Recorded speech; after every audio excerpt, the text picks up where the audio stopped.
سورہ کوثر۔ سورہ کوثر کا تعارف، مقام نزول۔ علامہ علی بن محمد خازن رحمۃ اللہ تعالی علیہ فرماتے ہیں سورہ کوثر جمہور مفسرین کے نزدیک مکیہ ہے اور بعض مفسرین کے نزدیک مدنیہ ہے۔ آیات، کلمات اور حروف کی تعداد، اس سورت میں 1 رکوع، 3 آیتیں، 10 کلمے اور 42 حروف ہیں۔ کوثر نام رکھنے کی وجہ، کوثر سے دنیا اور آخرت کی بے شمار خوبیاں مراد ہیں اور جنت کی ایک نہر کا نام بھی کوثر ہے۔ اس سورت کی پہلی آیت میں یہ لفظ موجود ہے، اس مناسبت سے اسے سورہ کوثر کہتے ہیں۔ سورہ کوثر کے مضامین، اس سورت کا مرکزی مضمون یہ ہے کہ اس میں اللہ تعالیٰ نے اپنے حبیب صلی اللہ تعالی علیہ وآلہ وسلم کی مدحت بیان فرمائی ہے، اور اس میں یہ مضامین بیان ہوئے ہیں۔ نمبر 1، اس کی پہلی آیت میں اللہ تعالیٰ کے اس فضل و احسان کا بیان ہے جو اس نے اپنے حبیب صلی اللہ تعالی علیہ وسلم پر فرمایا۔ نمبر 2، دوسری آیت میں نبی کریم صلی اللہ تعالی علیہ وسلم سے فرمایا گیا کہ اللہ تعالیٰ کے فضل و احسان کے شکریے میں نماز پڑھتے رہیں اور قربانی کریں۔ نمبر 3، تیسری آیت میں فرمایا گیا کہ جو اللہ تعالیٰ کے حبیب صلی اللہ تعالی علیہ وآلہ وسلم کا دشمن ہے وہی ہر خیر سے محروم ہے۔ سورہ ماعون کے ساتھ مناسبت، سورہ کوثر کی اپنے سے ماقبل سورت ماعون کے ساتھ مناسبت یہ ہے کہ سورہ ماعون میں کافروں اور منافقوں کی جو صفات بیان کی گئیں ان کے مقابلے میں سید المرسلین صلی اللہ تعالی علیہ وآلہ وسلم کے اوصاف سورہ کوثر میں بیان کیے گئے۔ بسم اللہ الرحمن الرحیم۔ ترجمہ، اللہ کے نام سے شروع جو نہایت مہربان رحمت والا ہے۔ اِنَّا أَعْطَيْنَاكَ الْكَوْثَرَ فَصَلِّ لِرَبِّكَ وَانْحَرْ إِنَّ شَانِئَكَ هُوَ الْأَبْتَرُ۔ ترجمہ، اے محبوب، بے شک ہم نے تمہیں بے شمار خوبیاں عطا فرمائیں تو تم اپنے رب کے لیے نماز پڑھو اور قربانی کرو، بے شک تمہارا دشمن ہی ہر بھلائی سے محروم ہے۔ اِنَّا أَعْطَيْنَاكَ الْكَوْثَرَ۔ اے محبوب، بے شک ہم نے تمہیں بے شمار خوبیاں عطا فرمائیں۔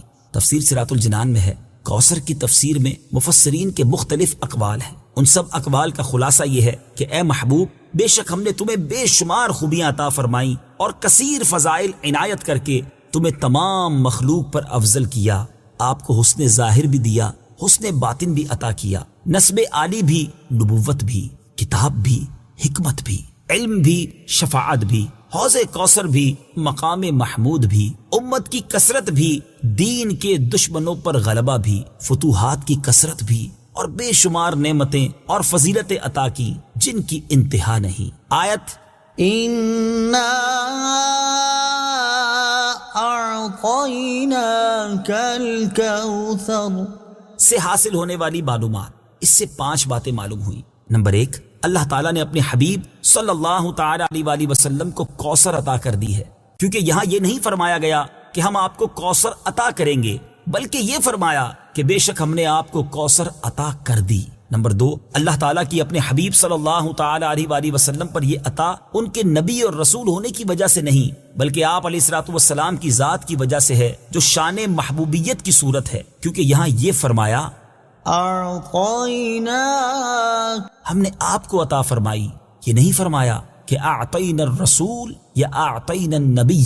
نمبر 3، تاجدار رسالت صلی اللہ تعالی علیہ وآلہ وسلم پر یہ عطا کسی عبادت اور ریاضت کی وجہ سے نہیں ہے، بلکہ ان پر یہ عطا اللہ تعالیٰ کے عظیم فضل اور احسان کی وجہ سے ہے، کیونکہ یہاں عطا کا ذکر پہلے ہوا اور عبادت کا ذکر بعد میں ہوا۔ نمبر 4، اللہ تعالیٰ نے آپ کو کوثر کا مالک بنا دیا ہے تو آپ جسے چاہیں جو چاہیں عطا کر سکتے ہیں۔ نمبر 5، سید المرسلین صلی اللہ تعالی علیہ وآلہ وسلم کی مدحت خود رب تعالیٰ فرماتا ہے۔ اعلیٰ حضرت امام احمد رضا خان علیہ الرحمت الرحمان فرماتے ہیں اِنَّا أَعْطَيْنَاكَ الْكَوْثَرَ، ساری کثرت پاتے یہ ہیں، ٹھنڈا ٹھنڈا، میٹھا میٹھا، پیتے ہم ہیں، پلاتے یہ ہیں۔ اور ایک اور جگہ فرماتے ہیں نا، اے رضا خود صاحب قرآن ہے مداح حضور، تجھ سے کب ممکن ہے پھر مدحت رسول اللہ کی۔ فَصَلِّ لِرَبِّكَ وَانْحَرْ، تو تم اپنے رب کے لیے نماز پڑھو اور قربانی کرو۔ تفسیر صراط الجنان میں ہے، یعنی اے حبیب صلی اللہ تعالی علیہ وآلہ وسلم، اللہ تعالیٰ نے آپ کو دونوں جہاں کی بے شمار بھلائیاں عطا کی ہیں اور آپ کو وہ خاص رتبہ عطا کیا ہے جو آپ کے علاوہ کسی اور کو عطا نہیں کیا۔ تو آپ اپنے اس رب عز و جل کے لیے نماز پڑھتے رہیں جس نے آپ صلی اللہ تعالی علیہ وآلہ وسلم کو کوثر عطا کر کے عزت و شرافت دی، تاکہ بتوں کے پجاری ذلیل ہوں اور بتوں کے نام پر ذبح کرنے والوں کی مخالفت کرتے ہوئے اپنے رب عز و جل کے لیے اور اس کے نام پر قربانی کرے۔ اس آیت کی تفسیر میں ایک قول یہ بھی ہے کہ نماز سے نماز عید مراد ہے۔ إن شانئك هو الأبتر، بے شک تمہارا دشمن ہی ہر بھلائی سے محروم ہے۔ تفسیر صراط الجنان میں ہے۔ شان نزول، جب سید المرسلین صلی اللہ تعالی علیہ وآلہ وسلم کے فرزند حضرت قاسم کا وصال ہوا تو کفار نے آپ کو ابتر یعنی نسل ختم ہو جانے والا کہا، اور یہ کہا کہ اب ان کی نسل نہیں رہی، ان کے بعد اب ان کا ذکر بھی نہ رہے گا اور یہ سب چرچا ختم ہو جائے گا۔ اس پر یہ سورہ کریمہ نازل ہوئی اور اللہ تعالیٰ نے ان کفار کا بالغ رد فرمایا، اور اس آیت میں ارشاد فرمایا کہ اے حبیب صلی اللہ تعالی علیہ وآلہ وسلم، بے شک تمہارا دشمن ہی ہر بھلائی سے محروم ہے، نہ کہ آپ، کیونکہ آپ کا سلسلہ قیامت تک جاری رہے گا، آپ کی اولاد میں بھی کثرت ہوگی اور آپ کی پیروی کرنے والوں سے دنیا بھر جائے گی۔ آپ کا ذکر ممبروں پر بلند ہوگا، قیامت تک پیدا ہونے والے عالم اور واعظ اللہ تعالیٰ کے ذکر کے ساتھ آپ کا ذکر کرتے رہیں گے، اور آخرت میں آپ کے لیے وہ کچھ ہے جس کا کوئی وصف بیان ہی نہیں کر سکتا۔ تو جس کی یہ شان ہے وہ ابتر کہاں ہوا، بے نام و نشان اور ہر بھلائی سے محروم تو آپ کے دشمن ہیں۔ اعلیٰ حضرت امام احمد رضا خان رحمۃ اللہ تعالی علیہ اس سورت کی تفسیر بیان کرتے ہوئے فرماتے ہیں، عاص بن وائل شقی نے جو صاحبزادہ سید المرسلین صلی اللہ تعالی علیہ وآلہ وسلم کے انتقال پرملال پر حضور کو ابتر یعنی نسل بریدہ کہا، حق تعالی نے فرمایا إنا أعطيناك الكوثر، بے شک ہم نے تمہیں خیر کثیر عطا فرمائی، کہ اولاد سے نام چلنے کو تمہاری رفعت ذکر سے کیا نسبت، کروڑوں صاحب اولاد گزرے جن کا نام تک کوئی نہیں جانتا، اور تمہاری ثنا کا ڈنکا تو قیامت تک اکناف عالم اور اطراف جہاں میں بجے گا، اور تمہارے نام نامی کا خطبہ ہمیشہ ہمیشہ اطباق فلک آفاق زمین میں پڑھا جائے گا۔ پھر اولاد بھی تمہیں وہ نفیس و طیب عطا ہوگی جن کی بقا سے بقائے عالم مربوط رہے گی۔ اس کے سوا تمام مسلمان تمہارے بال بچے ہیں، اور تم سب مہربان ان کے لیے کوئی نہیں، بلکہ حقیقت کار کو نظر کیجئے تو تمام عالم تمہاری اولاد مانوی ہے، کہ تم نہ ہوتے تو کچھ بھی نہ ہوتا، اور تمہارے ہی نور سے سب کی آفرینش ہوئی۔ اسی لیے جب ابو البشر آدم تمہیں یاد کرتے تو یوں کہتے، یا ابنی صورتن و ابایا معنن، اے ظاہر میں میرے بیٹے اور حقیقت میں میرے باپ۔ پھر آخرت میں جو تمہیں ملنا ہے اس کا حال تو خدا ہی جانے، جب اس کی یہ عنایت بے غایت تم پر مبذول ہو تو تم ان اشقیاء کی زبان درازی پر کیوں ملول ہو، بلکہ فصل لربك وانحر، رب کے شکرانے میں اس کے لیے نماز پڑھو اور قربانی کرو۔ إن شانئك هو الأبتر، جو تمہارا دشمن ہے وہی نسل بریدہ ہے، کہ جن بیٹوں پر اسے ناز ہے یعنی عمرو و حشام رضی اللہ تعالی عنہما، وہی اس کے دشمن ہو جائیں گے، اور تمہارے دین حق میں آ کر بوجہ اختلاف دین اس کی نسل سے جدا ہو کر تمہارے دینی بیٹوں میں شمار کیے جائیں گے۔ پھر آدمی بے نسل ہوتا تو یہی صحیح کہ نام نہ چلتا، اس سے نام بد کا باقی رہنا 1000 درجے بدتر ہے۔ تمہارے دشمن کا ناپاک نام ہمیشہ بدی و نفرین کے ساتھ لیا جائے گا، اور روز قیامت ان گستاخیوں کی پوری سزا پائے گا، والعیاذ باللہ تعالی۔ اس سے معلوم ہوا کہ حضور پرنور صلی اللہ تعالی علیہ وآلہ وسلم کا اللہ تعالیٰ کی بارگاہ میں مقام اتنا بلند ہے کہ ان کے گستاخ کو اس کی گستاخی کا جواب خود رب تعالیٰ دیتا ہے۔ الحمدللہ رب العالمین، والصلاة والسلام علی سید المرسلین، اما بعد فاعوذ باللہ من الشیطان الرجیم، بسم اللہ الرحمن الرحیم۔ پڑھیے، الصلاة والسلام علیک یا رسول اللہ وعلی آلک واصحابک یا حبیب اللہ، الصلاة والسلام علیک یا نبی اللہ وعلی آلک واصحابک یا نور اللہ۔ حکایت الصالحین نامی کتاب ہے، اور اس میں ایک بڑا ہی ایمان افروز واقعہ موجود ہے جو آج میرے بیان کا موضوع بھی ہے۔ ذرا توجہ سے آپ سب نے بیان کو سننا ہے۔ حضرت ذوالنون مصری رحمۃ اللہ تعالی علیہ ایک روز نیل کے ساحل کی طرف تشریف لے گئے۔ اس وقت آپ بڑی گہری سوچ میں مگن تھے، اچانک آپ نے ایک بہت بڑے بچھو کو دیکھا کہ تیزی سے وہ ساحل کی طرف جا رہا ہے. آپ اس کی طرف متوجہ ہوئے کہ اتنا بڑا بچھو اور یہ پانی کی طرف کیوں جا رہا ہے. آپ بھی پیچھے پیچھے گئے تو آپ نے دیکھا کہ دریا میں سے ایک مینڈک نکلا اور وہ بچھو اس مینڈک پہ سوار ہو گیا اور مینڈک تیرنے لگ گیا. آپ حیران ہو گئے کہ یہ تو کوئی راز کی بات لگتی ہے. بچھو اور مینڈک کی دوستی تو نہیں ہوتی. یہ تو ایسا لگتا ہے کہ اس کے لیے سواری کا انتظام کیا گیا ہے اور یہ دریا پار کرانے کا نظام بنایا گیا ہے. آپ کو بڑا تجسس ہوا. آپ بھی دریا پار کر کے دوسری طرف پہنچ گئے. مینڈک نے کیا کیا, اس بچھو کو اگلے کنارے پر اتار دیا. اب بچھو پھر چلنے لگا. آپ پیچھے جانے لگے. حضرت ذوالنون مصری رحمۃ اللہ تعالی دیکھتے ہیں کہ تھوڑا آگے گئے تو ایک شخص زمین پر مدہوش پڑا ہوا ہے, بے ہوش. اس کے سینے پر ایک بہت بڑا اژدہا, بہت بڑا سانپ اسے ڈسنے کے لیے تیار ہے. اس بندے کو پتہ ہی نہیں وہ بے ہوش پڑا ہوا ہے, مگر اس بچھو نے رائٹ ٹائم اچانک وہاں پہنچ کر اس سانپ کو ڈنک مارا اور اس بندے کی حفاظت کا انتظام کیا. وہ سانپ وہیں پر مر گیا اور بچھو واپس چلا گیا. حضرت ذوالنون مصری حیران کہ مالک یہ تیرے عجب راز ہیں.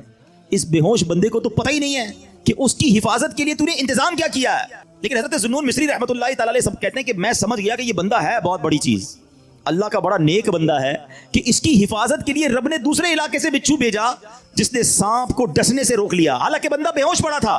آپ نے سوچا کہ میں اس بندے کے پیر ہی چوم لیتا ہوں, اتنا بڑا اللہ کا ولی ہے, بے ہوش ہے. وہ جیسے ہی قریب ہوئے نا تو آپ کو اس بندے کے منہ سے شراب کی بدبو آئی. آپ حیران ہو گئے کہ شرابی, گناہگار, اور اس کی حفاظت کا ایسا انتظام. اللہ اکبر. ابھی آپ پریشان ہی تھے کہ آپ کو غیب سے آواز آئی, اے ذوالنون حیران کیوں ہوتا ہے, یہ بھی ہمارا ہی بندہ ہے.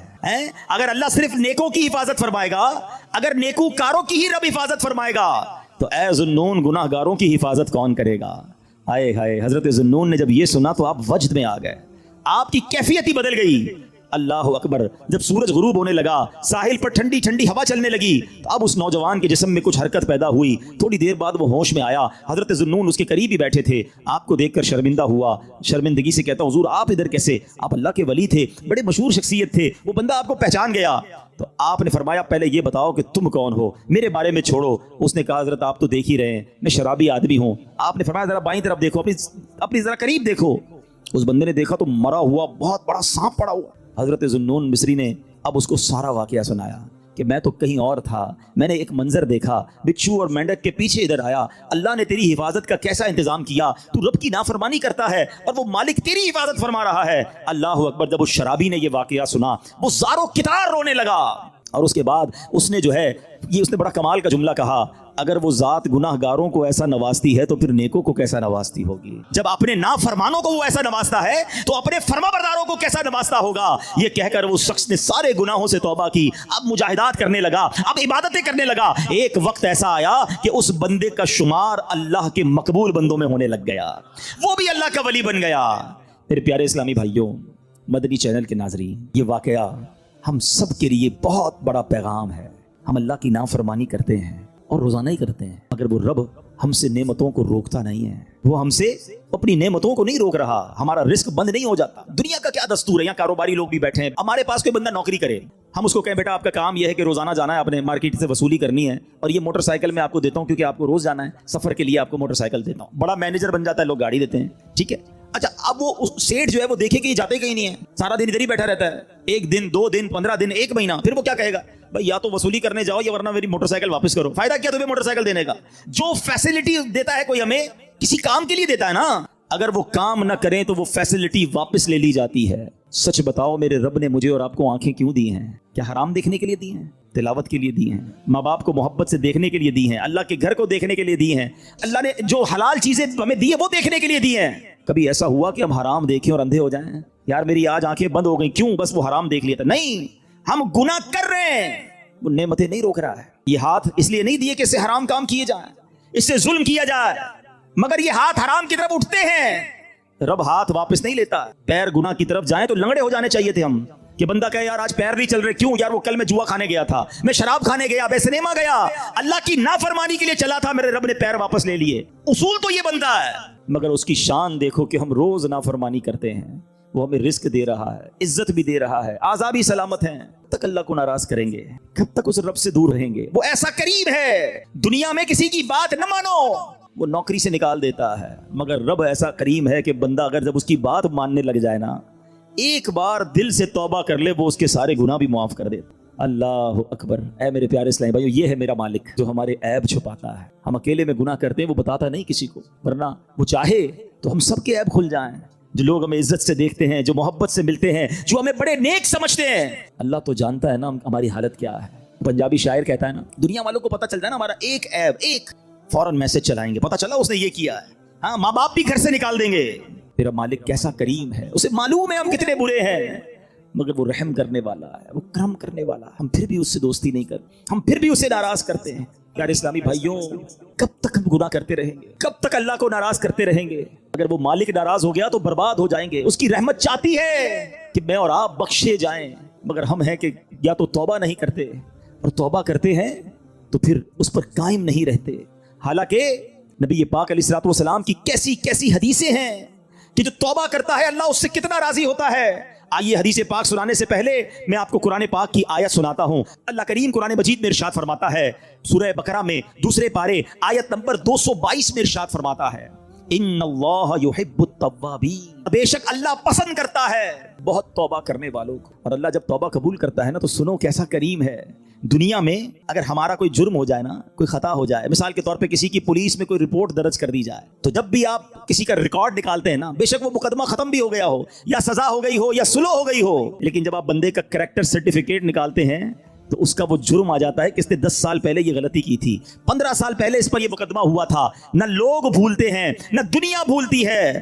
مگر دیکھو میرے رب کی شان کیسی ہے کہ اللہ ایسا کریم ہے. قرآن میں فرماتا ہے کہ جب اللہ توبہ قبول کرتا ہے تو صرف گناہ معاف نہیں فرماتا، گناہوں کو نیکیوں سے بدل دیتا ہے. ہاں، جتنے گناہ ہیں نا وہ سارے نیکیوں میں بدل دیے جاتے ہیں. اللہ کریم قرآن مجید میں ارشاد فرماتا ہے، مگر جو توبہ کرے اور ایمان لائے اور اچھا کام کرے تو ایسوں کی برائیوں کو اللہ بھلائیوں سے بدل دے گا، اور اللہ بخشنے والا مہربان ہے. ارے میرے رب کی رحمت تو دیکھو کہ جب بندہ سچے دل سے توبہ کرتا ہے اس کی عطائیں کیسی ہیں. سبحان اللہ، سبحان اللہ. اللہ کے حبیب صلی اللہ تعالی علیہ وسلم کی میں آپ کو حدیث سناتا ہوں کہ رب کریم کس طرح توبہ کرنے والوں پر مہربانی فرماتا ہے. اللہ کے حبیب علیہ الصلوۃ والسلام فرماتے ہیں، جب بندہ اپنے گناہوں سے توبہ کرتا ہے تو اللہ عز و جل لکھنے والے فرشتوں کے پاس سے اس کے گناہ بھلا دیتا ہے، اس کے اعضاء، اس کے بدن کے جو پارٹس ہیں ان کو بھی بھلا دیتا ہے، اور اس زمین پر بھی نشان مٹا دیتا ہے جہاں اس نے گناہ کیے ہوتے ہیں. یہاں تک کہ جب بندہ قیامت کے دن اللہ سے ملے گا تو اس کے گناہ پر کوئی گواہ نہیں ہوگا. حالانکہ خود رب نے فرمایا قرآن میں کہ وہ دن آئے گا، ارے پڑھی ہے نا یاسین شریف، اس میں اللہ فرما رہا ہے وہ دن ہوگا جب منہ پر مہر لگا دی جائے گی، ہاتھ کلام کریں گے، پیر بتائیں گے کیا گناہ کیے تھے، کدھر گئے تھے. اگر توبہ نہیں کرو گے تو پھر بچ نہیں پائیں گے. لیکن اگر توبہ کر لیتے ہیں، اللہ سے دوستی کر لیتے ہیں، اللہ کو راضی کر لیتے ہیں، تو وہ ایسا کریم ہے کہ وہ پچھلے سارے گناہوں کو معاف کر دیتا ہے. ہم پھر کیوں اللہ کی نافرمانی کریں؟ ارے دنیا کا دستور کیا ہے، کوئی ہمارے ساتھ بھلائی کرتا ہے، ہم کیا کہتے ہیں، نہیں یار اس کو ناراض نہیں کرنا ہے، اس نے مجھے نوکری دلائی تھی، اس کو ناراض نہیں کرنا ہے، اس نے مجھے قرضہ دیا تھا، نہیں یار اس کو تو بالکل بھی ناراض نہیں کرنا ہے، مشکل وقت میں میرے کام آیا تھا. دنیا میں ایک کوئی احسان کر دے، تم کہتے ہو وہ ناراض نہیں ہونا چاہیے. جو صبح و شام رب احسان کر رہا ہے اس کی ناراضگی کا کوئی خوف نہیں کہ وہ ناراض نہ ہو جائے، میرا مالک مجھ سے ناراض نہ ہو جائے. سنو توبہ کرنے والے کس قدر اللہ کو پسند ہیں. اللہ کے حبیب علیہ الصلوۃ والسلام فرماتے ہیں، ابن ماجہ کی حدیث ہے، کل بنی آدم خطاء. آقا فرماتے ہیں سارے انسان خطا کار ہیں، غلطیاں تو سب سے ہو جاتی ہیں، مگر فرمایا وخیر الخطائین التوابون، فرمایا خطا کاروں میں بہتر وہ ہیں جو توبہ کر لیتے ہیں. غلطی ہوتی ہے تو معافی مانگ لیتے ہیں، سر کو جھکا لیتے ہیں، اللہ سے عرض کرتے مولا آئندہ نہیں کروں گا، اور اس کی بارگاہ میں ندامت کا اظہار کرتے ہیں. ایک اور جگہ میرے آقا علیہ الصلوۃ والسلام فرماتے ہیں، تم سب میں بہترین وہ ہیں جو فتنوں میں مبتلا ہو اور توبہ کرتا ہو. یعنی اگر گناہ ہو جائے فوراً معافی مانگ لے. اچھا ہمارے کچھ لوگوں کا توبہ کا اسٹائل بھی بڑا عجیب ہے، توبہ توبہ استغفر اللہ، گالوں پہ چپت لگا لی مگر کوئی شرمندگی نہیں ہے. ارے ایسی توبہ تو خود توبہ کی محتاج ہے. توبہ دل سے ہوتی ہے، توبہ شرم کے ساتھ ہوتی ہے، توبہ ندامت کے ساتھ ہوتی ہے. اور جب ندامت کے ساتھ بس ایک لمحے کی توبہ ہونا، اللہ پچھلے سارے گناہ معاف کر دیتا ہے. صرف معاف نہیں فرمائے گا، وہ تمہارے گناہوں کو بھی نیکیوں سے بدل دے گا. اب ہم توبہ میں کیوں تاخیر کریں، کیوں اس سے دوستی نہ کر لیں؟ اے میرے پیارے اسلامی بھائیوں، توبہ کی تو کیا شان ہے. آؤ میں اللہ کی رحمت کا ایک اور واقعہ سناتا ہوں. مکاشفۃ القلوب میں امام غزالی علیہ رحمت اللہ الوالی نے یہ واقعہ لکھا. بنی اسرائیل میں ایک نوجوان تھا، 20 سال تک تو اس نے اللہ کی خوب عبادت کی، پھر اگلے 20 سال اس نے اللہ کی بہت نافرمانی کی. پھر آئینہ دیکھا تو داڑھی کے بال سفید ہو گئے تھے. پھر وہ غم زدہ ہو گیا اور کہنے لگا، اے میرے خدا میں نے 20 سال تک تیری عبادت کی، 20 سال تک میں نے تیری نافرمانی کی، اب میں تیری طرف آؤں گا تو میری توبہ قبول ہو جائے گی، یا اللہ تو مجھے معاف کر دے گا۔ اس نے کسی کہنے والے کی آواز سنی، تم نے ہم سے محبت کی، ہم نے تم سے محبت کی، پھر تو نے ہمیں چھوڑ دیا، ہم نے بھی تجھے چھوڑ دیا، تو نے ہماری نافرمانی کی، ہم نے تمہیں مہلت دی، اور اگر اب تو توبہ کر کے ہماری طرف آئے گا تو ہم تیری توبہ قبول کر لیں گے۔ یہ ہے اس کی رحمت۔ اے میرے پیارے اسلامی بھائیوں، اب ہم کیوں نہ رب سے محبت کریں، کیوں نہ ہم اللہ سے پیار کریں، اور کیوں نہ سچی توبہ کر لیں۔ ہمارے آس پاس سے لوگ اٹھ رہے ہیں، میری بھی باری آنے والی ہے، آپ کی بھی باری آنے والی ہے، ہم کس انتظار میں ہیں، شیطان کے کس وار میں ہیں، ہم توبہ میں تاخیر کیوں کر رہے ہیں؟ ارے کب اللہ کو راضی کریں گے؟ کب تک اللہ کو ناراض کرتے رہیں گے؟ کب تک نمازیں قضا ہوتی رہیں گی؟ کب تک آنکھیں حرام دیکھتی رہیں گی؟ کب تک میرے اور آپ کے کان حرام سنتے رہیں گے؟ اے حرام کمانے والے، کب تک حرام کماتا رہے گا؟ بدکاری کرنے والا، بے حیائی کرنے والا، نام محرم لڑکیوں اور عورتوں سے دوستیاں کرنے والا سوچے کب تک تم یہ گل چھڑے اڑا لو گے؟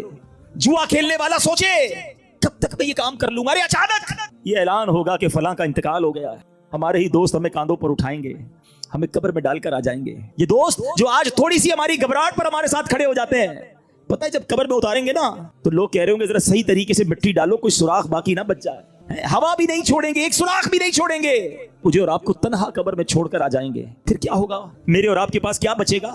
یہ مال، یہ دولت، یہ گاڑی، یہ گھر، یہ شہرت، سب کچھ پیچھے رہ جائے گا۔ اب ہمارے ساتھ قبر میں ہوں گے ہمارے اعمال، اور دیکھو اگر اللہ ناراض ہوا نا، اللہ ناراض ہوا تو مارے جائیں گے، پھر تو قبر جہنم کا گھڑا بن جائے گی۔ اسی لیے میں آج یہ عرض کرنے آیا ہوں کہ جلدی جلدی اپنے رب کو راضی کر لو، وہ کیسا کریم ہے، بلکہ اس کی رحمت چاہتی یہی ہے کہ میرے بندے بخشے جائیں، میرے بندے معافی مانگ لیں، میرے بندے رجوع کر لیں۔ مگر یہ بندہ ہے جو رجوع نہیں کر رہا، یہ بندہ ہے جو اس سے دوستی نہیں کر رہا۔ خدا را میں آج کے بعد اللہ کے فرما بردار بندوں میں شامل ہو جاؤں۔ سنو وہ کیسا کریم ہے۔ حضرت سیدنا ابو ہریرہ رضی اللہ تعالیٰ عنہ سے بروی ہے، رسول اللہ صلی اللہ تعالیٰ علیہ وسلم کا فرمان عالی شان ہے کہ جب کوئی بندہ گناہ کر لیتا ہے اور پھر کہتا ہے کہ اے مولا میں نے گناہ کر لیا، مجھے معاف کر دے، تو اللہ فرماتا ہے میرا بندہ جانتا ہے کہ کوئی اس کا رب ہے جو گناہ معاف بھی کرتا ہے اور اس پر پکڑ بھی لیتا ہے۔ میں نے اپنے بندے کو بخش دیا، تو جتنا رب چاہتا ہے بندہ ٹھہرا رہتا ہے، اس کے بعد پھر کوئی گناہ کر لیتا ہے، پھر عرض کرتا ہے الہی میں نے پھر گناہ کر لیا ہے، پھر مجھے معاف کر دے۔ تو رب کریم فرماتا ہے میرا بندہ جانتا ہے کہ کوئی اس کا رب ہے جو گناہ کرنے پر پکڑ بھی لیتا ہے اور معاف بھی فرما دیتا ہے۔ میں نے اپنے بندے کو بخش دیا، پھر اس بندے سے پھر گناہ ہو جاتا ہے، وہ پھر اللہ سے کہتا ہے، تیسری بار کہتا ہے اے اللہ پھر گناہ ہو گیا ہے، رب کریم مجھے معاف کر دے۔ تو رب فرماتا ہے میرا یہ بندہ جانتا ہے کہ اس کا کوئی رب ہے جو گناہ کرنے پر پکڑتا ہے اور معاف مانگنے پر معاف بھی کر دیتا ہے۔ میں نے اپنے بندے کی بخشش فرما دی، اب جو چاہے کرے، یعنی اللہ اس کی بے حساب بخشش فرما دیتا ہے۔ اور یہ میں نے بخاری شریف کی حدیث سنائی ہے۔ سوچو کیوں اللہ سے دوستی نہیں کرتے ہم، کیوں میرے پیارے اسلامی بھائیوں اللہ سے دوستی نہیں کرتے؟ ایک بار آج اللہ سے دوستی کر کے میں نے اور آپ نے سچی توبہ کر کے جانا ہے اور اللہ کی بارگاہ میں یہی عرض کرنا ہے کہ مولا کمزور ہوں، گناہ ہو گئے، معاف کر دے۔ اے اللہ میں مانتا ہوں میں گناہ گار ہوں، مجھے معاف کر دے۔ اے اللہ میں آئندہ گناہ نہیں کروں گا، مجھے معاف کر دے۔ اگر تو نے پکڑ لیا مارا جاؤں گا، میرے پاس کوئی حساب نہیں ہے، مجھے معاف کر دے۔ میں مانتا ہوں میں نے کئی بار توبہ کی مگر پھر گناہ کیے، مولا معاف کر دے۔ تجھ سے معافی نہیں مانگوں گا تو کس سے مانگوں گا؟ مولا معاف کر دے۔ اے اللہ تو ماں سے زیادہ اپنے بندے کو چاہنے والا ہے۔ آج کے اجتماع میں کرم کر مالک، معاف کر دے، کیونکہ مجھے نہیں پتا میری زندگی کی کون سی رات آخری رات ہے، کیا معلوم کسی کا انتقال آج بھی تو ہو سکتا ہے نا۔ ہے کوئی ایسا جس کے پاس یہ گارنٹی ہو کہ وہ آج زندہ گھر جائے گا؟ ہم میں سے تو کسی کو نہیں پتا۔ آگاہ اپنی موت سے کوئی بشر نہیں، سامان 100 برس کا ہے، پل کی خبر نہیں، تو پھر کس بات کا انتظار ہے؟ یاد رکھو بے وفا دنیا پہ مت کر اعتبار، وہ اچانک موت کا ہوگا شکار۔ موت آ کر ہی رہے گی یاد رکھ، جان جا کر ہی رہے گی یاد رکھ۔ کر لے جو کرنا ہے، آخر موت ہے، ایک دن مرنا ہے۔